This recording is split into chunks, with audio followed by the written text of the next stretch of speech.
Hey everyone, welcome to this explainer. Today, we're taking on a giant topic, literally the biggest one there is. We're going to explore a massive, interconnected system that bridges the deepest mysteries of the cosmos with the everyday complexities of modern human society. We're going to uncover the structures that shape absolutely everything around us. It's a huge topic for sure, but don't worry, we're going to break it all down step by step. If you want to understand not just what happened in our universe, but exactly why it happened and where we're heading next, you are in exactly the right place. So let me ask you, when you think about history, what do you actually see in your mind's eye? For a lot of us, it's just timelines, right? A list of static dates, famous names, maybe isolated events like the Big Bang or the rise of a certain empire. We treat them like totally separate chapters in a dusty textbook. But to be honest, viewing history this way, it's incredibly limiting. Okay, let's dive into this.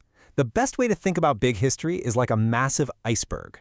That timeline stuff we just talked about, the familiar narrative of how we got here, that's really just the tip sitting above the water. It's what we're used to seeing. But beneath the surface, that's where the magic actually happens. Down there, we find the hidden structure, the repeating patterns, the messy dynamics, the ingenious methods we use to track them, and ultimately, the potential futures they point us toward. Let's map out that visible tip for a second. The timeline here is honestly staggering. We kick off roughly 13.8 billion years ago with the origin of the universe. Skip forward to about 4.5 billion years ago, we get the formation of our Earth and Sun. Then, relatively super recently, just 5 million years ago, humans branch off. We start walking, using fire, and cooperating. And then boom, a mere 5,000 years ago, civilization and writing show up. Now, keep in mind, these aren't just arbitrary dates on a calendar. They are massive regime shifts, moments when entirely new, unprecedented levels of complexity just clicked into place. So the crucial point here is the scale. It's kind of mind-boggling. Think about it. Human evolution starting 5 million years ago, that fits into just the last 1,000th of Earth's entire lifespan. And civilization rising 5,000 years ago, that's just the last 1,000th of the time since we split from other apes. We are incredibly late to the party. Big history isn't just about mashing physics, biology, and history together. It's about finding the hidden, unifying processes connecting all of them. All right, moving on to below the surface, hidden patterns of change. Researchers have identified 5 major recurring patterns, so let's walk through them. First up, pattern 1, energy flows. Look, every single system in the universe, whether it's a newborn star or a massive global economy, absolutely relies on energy flows just to survive. The rule is pretty simple. Higher complexity demands way more energy. But here's the catch. It's not just about raw power. As a system gets more complex, it needs an incredibly controlled, highly regulated throughput of that energy. Without that tight control, the complexity simply falls apart. Then we have pattern 2, the acceleration of change. Change isn't some steady, constant hum. It actually speeds up over time. We start out with cosmic evolution, which is, agonizingly slow. Then biological evolution kicks in and things pick up a bit.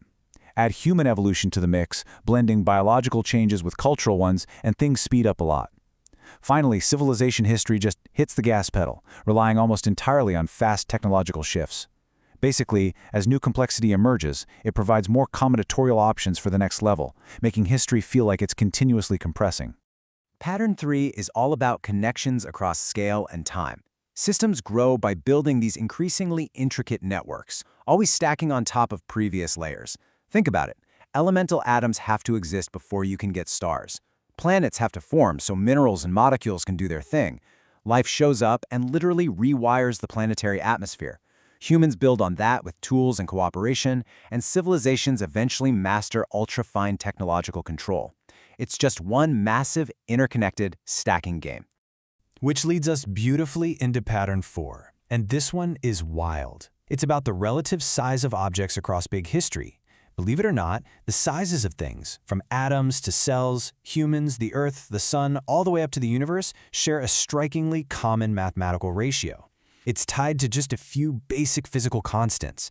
To put that into perspective, the jump in size between each of these massive cosmic steps is roughly like comparing the size of your hand to the cruising altitude of a commercial airplane. It's this staggering mathematical consistency baked right into the fabric of reality. And rounding out our patterns is Evo-Devo. This connects evolution, which is long-term change across generations, with development, which is the structured growth happening inside a single system. What's absolutely fascinating here is that as a single individual develops, say from an embryo into a mature adult, They often speedrun the major evolutionary milestones that took life and civilizations millions of years to achieve. Basically, the micro mirrors the macro. So what's actually powering all these patterns? Let's plunge into the deep core, dynamics driving the change. Right at the heart of this whole thing are complex adaptive systems, or CAS. Across every single level of big history, we see entities doing 4 specific things: using energy, processing information, organizing themselves to survive, and learning and evolving. Whether we're talking about a tiny cell operating in a body, a person navigating a society, or an entire global civilization, these complex adaptive systems are the literal engines driving history forward. But here's the thing. These systems don't just float around in a vacuum. They exist in a framework called panarchy. Panarchy describes how these adaptive systems interact across different spatial levels. Picture Russian nesting dolls. You've got cells living inside organisms, organisms inside ecosystems, individuals inside societies. They're all nested, and they all have to constantly react to environmental shifts, which, ironically, are very often caused by the growth of the systems themselves. Let's break down how this works as a cycle. Every level in a panarchy hits 4 distinct phases. First, growth. Then, stability. Next comes release, which, often means collapse or some massive disruption. And finally, reorganization. This cycle ties directly back to our pattern of acceleration. Evolution isn't a straight, smooth line. It's a nested loop of these cycles. And it also tells us something important. This crazy acceleration we've been experiencing, it can't go on infinitely. At some point, it has to slow down or reorganize into a completely new state.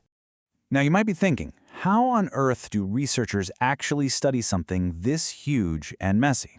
Since the deep past doesn't exactly leave us a ton of recorded data, they rely on phenomenological estimates. It's a fancy term, but it basically means using simple, robust models, growth curves, networks, and analogies to estimate things like energy flows and transition times. These clever workarounds are what let us spot those common processes popping up across totally different scales of time and space. All right, we've got the deep knowledge. Let's pull back up to the surface. Resurfacing. Pathways to the future. Because the path big history took to get here wasn't predetermined and included plenty of failed systems and stalled transitions, our current hyper-accelerating world puts a massive ethical weight on our shoulders. Think about it. We have unprecedented power today. The consequences of our actions spread faster and wider than ever before, all while we're operating under deep systemic uncertainty. Navigating this is going to require immense foresight and a heavy dose of collective responsibility. When you start seeing the whole iceberg, it totally reframes our biggest modern headaches. Issues like global inequality, environmental sustainability, and international conflict are incredibly tough to solve. But through the lens of big history, we start to realize that these aren't just random, isolated events. They are systemic patterns. They're driven by the exact same dynamics of energy flow, complexity, and complex adaptive systems that have been playing out since the dawn of the universe. So, where does that leave human civilization? Based on these deep structures, we're basically looking at 3 broad future pathways. Pathway 1 is collapse, a full-on system failure resulting in a massive loss of complexity. Pathway 2 is stability. We manage to find an equilibrium, but change effectively stalls out. And pathway 3 is transformation, a scenario where we keep innovating and crossing new thresholds, but we probably stop accelerating at the dizzying, compressing speeds of our recent past. We have covered a massive amount of ground today, zooming all the way from the Big Bang right to the ethical crossroads of tomorrow. So I want to leave you with this final, lingering thought. When you look at the world, which part of the iceberg do you usually focus on? And more importantly, what changes for you now that you've finally begun to see the hidden structures operating just beneath the surface? Thanks for exploring this with me today.